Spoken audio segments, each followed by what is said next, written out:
ሙስሊም ሆኖ ይሄ ቪዲዮ ያለፈው ትልቅ እድል እንዳሳለፈ ይወቅ። ዛሬ አንድ ትልቅ ምኞቴ ልነግራችሁን የመጣሁት ምንድነው እሱ? ሁሉም ሙስሊም ይህ መልእክት ደርሶት ሰርቶት በመጠቀሙ አላህ ወንጀሉን አብሶለት ጀነት ማግኘት ፈልጋሉ። ሁላችሁንም በእነኚህ ወራት ራሳችሁን አትበድሉ ይላል አላህ Subhanahu Wa Ta'ala። ለይቶ ደግሞ خصوصا በተለይ ደግሞ እነኚህ ወራት ላይ በተለየ መልኩ ክልክል ይሆናል። ابن عباس رضي الله عنهما سلا يوم عاشوراء تتيك من إلى بسم الله الرحمن الرحيم. الله سبحانه وتعالى 12 ورات اندفتر يجلس لنا سورة التوبة لاي إن عدة الشهور عند الله 12 شهرا في كتاب الله يوم خلق السماوات والأرض منها 4 حرم ذلك الدين القيم فلا تظلموا فيهن أنفسكم. አራት ወራትን ደግሞ በተለየ መልኩ ሑርማ ሰጥቷቸዋል አላህ Subhanahu Wa Ta'ala ልቋቸዋል። በእነኚህ ወራት ራሳችሁን አትበድሉ ይላል አላህ Subhanahu Wa Ta'ala። በሌሎች ወራቶች ራስን መበደል ክልክል ከመሆኑ ጋር ለይቶ ደግሞ خصوصا በተለይ ደግሞ እነኚህ ወራት ላይ በተለየ መልኩ ክልክል ይሆናል። አራቱ ወራቶች ዙልቂዕዳ፣ ዙልሒጃ፣ ሙሐረምና ረጀብ ናቸው። እነኚህ ወራቶች ሸህሩላሂል ሐራም ይባላሉ። ዛሬ የምንገኘው ደግሞ ሙሐረም የተሰኘው ታላቅ የተከበረ ወር ላይ ነው የምንገኘው። ነቢያችን አለይሂ ሰላቱ ወሰላም አፍضሉ الصيام بعد رمضان شهر الله المحرم وأفضل الصلاة بعد الفريضة صلاة الليل ከረመዳን በመቀጠል ትልቅ ወር ማለት ሙሐረም ነው ብለዋል ነብዩ ሰለላሁ ዐለይሂ ወሰለም። ጾም እጅግ በጣም የሚወደድበት ወር የሙሐረም ወር ነው። በተለይም ደግሞ 10ኛዋ ቀን ዓሹራ የምትባለዋ ነቢያችን አለይሂ ሰላቱ ወሰላም መዲና ላይ የነበሩ አይሁዶች ሲጾሟት አገኙ። ታዲያ ጠየቋቸው፣ ለምንድን ነው የሚጾሙት አይሁዶቹ ሲባል በፊርዓውን ላይ ሙሳ ድል ያገኘበት ቀን ነው አሏቸው ነብዩን አለይሂ ሰላቱ ወሰላም። ነብዩላህ ሙሳ አለይሂ ሰላም በፊርዓውን ላይ ድል ያገኙበት፣ ፊርዓውን አምባገነኑ መሪ ወንዶችን ሲጨፈጭፍ፣ ሴቶችን ያለባል፣ እናቶችን ባዶአቸውን ሲያስቀር የነበረ አምባገነን ያን ሁሉ መከራ ሲፈጽም የነበረ አነ ረቡኩሙል አዕላ እኔ ታላቁ ጌታችሁ ነኝ ብሎ የጌትነት ማዕረግ እንኳን ለራሱ የመስጠት ድፍረት የነበረው አምባገነን መጨረሻ ላይ የተሸነፈበት በውሃ በባህር ውስጥ እንዲሰጥም የተደረገበት ነቢዩላህ ሙሳ እና ተከታዮቻቸው ድል ያገኙበት ቀን ነው። ያን ለማስታወስ አይሁዶች ይጾማሉ አሏቸው። ነቢዩ አለይሂ ሰላቱ ወሰላም አነ አውላ ቢሙሳ ሚንሁም አሉ። እኔ ከነርሱ የበለጠ ለሙሳ እቀርባለሁ አሉ ነቢዩ ሰለላሁ ዐለይሂ ወሰለም። አነ አውላ ቢሙሳ ሚንሁም ከነሱ የበለጠ እኔ ለሙሳ ቅርብ ነኝ አሉ ነብዩ አለይሂ ሰላቱ ወሰላምና ጾሙት። ከጾሙ በኋላ ለሚቀጥለው ዓመት አላህ ካደረሰኝ 9ኛዋንም እጨምራለሁ አሉ ነብዩ ሰለላሁ ዐለይሂ ወሰለም። 9ኛዋን ቀን ታሱዓ እጾማለሁ አሉ። فلذلك ዑለማዎች ምን አሉ? 10ኛውን ቀን መጾም ሱና ነው። 9ኛውን ወይም ደግሞ 11ኛውን መጨመር ደግሞ የበለጠ ይወደዳል፣ የበለጠ የተወደደ ነው የሚሆነው። እነኚህን ቀናቶች ተጠባብቀን መጾም መቻል አለብን። ከሰሃቦች ምን ተገኝተዋል? ነብዩ አለይሂ ሰላቱ ወሰላም እንደ ረመዳንና እንደ ዓሹራ ጾም ተከታትለው ተጠባብቀው የሚጾሙት አላየሁም የሚልም ዘገባ አለ። ይህ ሁሉ ነብዩ ሰለላሁ ዐለይሂ ወሰለም ምን ያክል ለዓሹራ ጾም ትኩረት እንደሰጡ የሚያሳይ ነው። فلذلك إن شاء الله በሌላ ሐዲስም ደግሞ ነብዩ ሰለላሁ ዐለይሂ ወሰለም ምን ብለዋል? አንድ ዓመት ወንጀልን ያብሳል ብዬ ከአላህ ተስፋ አደርጋለሁ ብለዋል። አህተሲብ ብለዋል።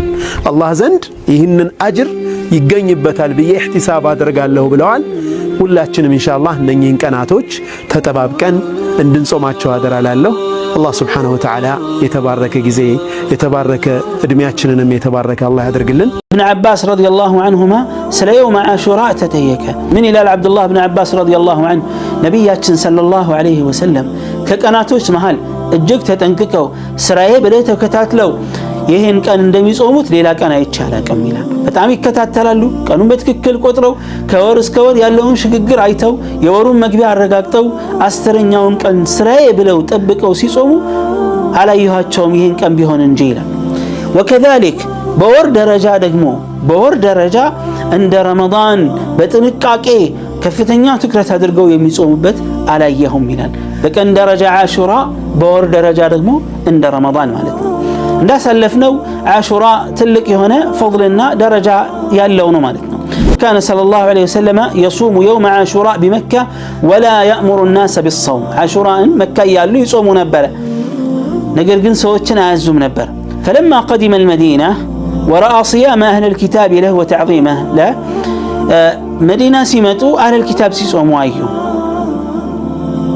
በዛ ሰዓት ሰዎች እንዲጾሙ ማዘዙ ረሱል ሰለላሁ ዐለይሂ ወሰለም ልጆቻቸውንም እስከማጾም ደረጃ ደርሰዋል። ሙስሊም ሆኖ ይሄ ቪዲዮ ያለፈው ትልቅ እድል እንዳሳለፈ ይወቅ። ባረከላሁ ፊኩም። ይሄ ቪዲዮ ለብዙ ወንድሞች እህቶች ስለሚጠቅም ኮፒ ሊንክ፣ ሼር፣ ሪፖስት በማድረግ ያጅሩ ተካፋይ ሆኖ ረሱል ዐለይሂ ሰላቱ ወሰላም እንዲህ አሉ። ወሲያሙ የውም አሹራ የሙሐረም ወር 10ኛውን ቀን መጾም ነገ ማክሰኞ ማለት ነው። አህተሲቡ ዐለላሂ አን ዩከፍረ ሰነተ ለቲ ቀብለህ ከዚች ዓመት በፊት የነበረው ወንጀል እንዲምር በአላህ ላይ ተስፋ አደርጋለሁ አሉ። ማዛ ነንተظር ያ እኽዋን፣ ምንድነው እየጠበቀን ያለ ነው? ባረከላሁ ፊኩም። በዓመቱ ስንት ወንጀል ነው የሰራ ነው? ቢቆጠር ስፍር ቁጥር የለውም። ስለዚህ ይሄ ትልቅ እድል እንዳያልፈን ሸይጣን ተጫውቶብሽ ይሄ እድል እንዳያልፋችሁ እላችኋለሁ። ዛሬ ያለንበት ቀን የውሙ አሹራ ሲሆን ይህ ከታላላቅ ኢስላም ድል ካገኘባቸው ሐቅ የበላይ ከሆነባቸው ቀኖች መካከል አንዱ ነው። ምድር ላይ ወሰን ካለፉ አብዝተው ከጠገቡ ፍጥረታት መካከል አንዱ ያውም ዋናው የነበረው ፊርዓውን የጠፋበት የተዋረደበት ሐቅ የበላይ የሆነበት ቀን። ባጢል ሐሰት ምንም ቢነግስ ከጊዜ በኋላ እንደሚጠፋ፣ እውነት ምንም ቢደበቅ ቢበደል ከጊዜ በኋላ የበላይ እንደሚሆን አላህ ተባረከ ወተዓላ በተጨባጭ ያሳየበት ቀን። በኑ እስራኤሎች የነቢዩላህ ሙሳ ተከታዮች ድል ያገኙበት፣ አምባገነኑ ፊርዓውን ደካማ ፍጡር መሆኑን በዓይናቸው ያዩበትና ያረጋገጡበት ቀን። እንዲሁ እንደተኛውም ተራ ቀን አላለፈም። በየዓመቱ አሹራ ሙሐረም 10 ይታወሳል። ነቢዩ ዓለይሂ ሰላቱ ወሰላም ቀኑ እንዲጾም አውጀዋል፣ ራሳቸው ጾመዋል። ማንኛውም ግፈኛ አምባገነን ሚያልፍበት ሚያልቅበት ግፍና በደሉ ሚያበቃበት ጊዜ እንደሚኖረው ከአሹራ ሰዎች ሊረዱ ይገባል።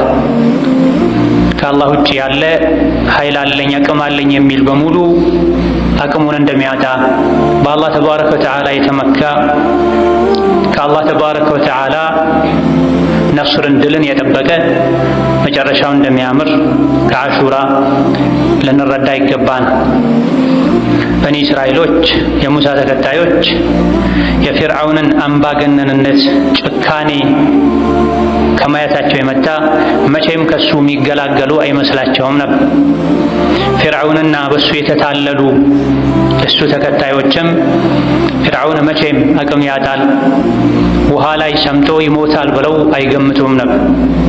በአሹራ ቀን ግን ፊርዓውን ደካማ መኽሉቅ መሆኑን ከራሱ እንኳ አደጋን መከላከል የማይችል መሆኑን በዓይናቸው አይተዋል። አምባገነን ግፈኛ ሁሉ ከዕለታት አንድ ቀን ግፉ እንደሚያበቃ እጅ እንደሚሰጥ ከዚህ ተበዳይ ሁሉ ትምህርት ሊወስድ ይገባል። የአሹራ ጾም መቼ ነው የሚጀምረው? የአሹራ ቀን ጾም የሚጀምረው አሁን ያለንበት የሙሐረም ወር 10ኛው ቀን ላይ ነው። እንዴት ነው የምንጾመው? የአሹራ ቀንን ስንጾም አህለል ኪታቦችን ለመኻለፍ 9ኛውን ቀን መጾም አለብን።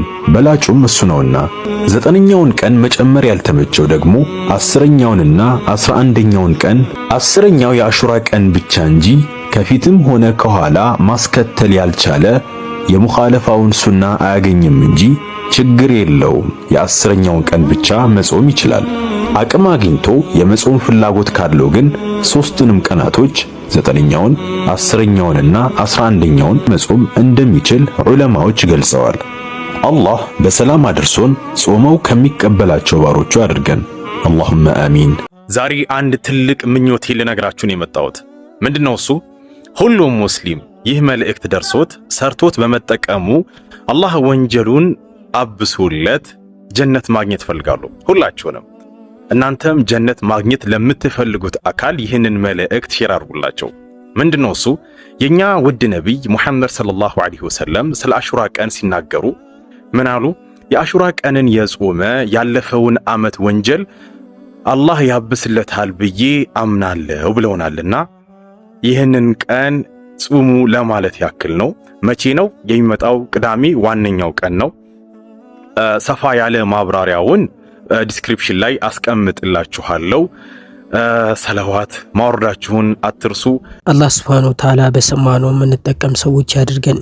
ይሄ ቪዲዮ ጠቃሚ ነው ብላችሁ ካሰባችሁ ለሌሎች እህት ወንድሞቻችሁ እንዲዳረስ ላይክ፣ ሼር፣ ኮመንት ማድረጋችሁን አትርሱ። ሌላ እንዲሰራላችሁ የምትፈልጉት ቪዲዮም ካለ ኮመንት ላይ አሳውቁኝ። የቴሌግራም ቻናል ሊንካችን ዲስክሪፕሽን ላይ አለላችሁ። ለቻናላችን አዲስ የሆናችሁ ወይም ደግሞ እስካሁን ሰብስክራይብ ሳታረጉ እያያችሁ ያላችሁ ሰዎች ካላችሁ ሰብስክራይብ በማድረግ ቤተሰብ ሁኑ። ሁል ጊዜ ቪዲዮ ስንሰራ ደግሞ እንዲመጣላችሁ የደወል ምልክቷን መጫናችሁን እንዳትረሱ።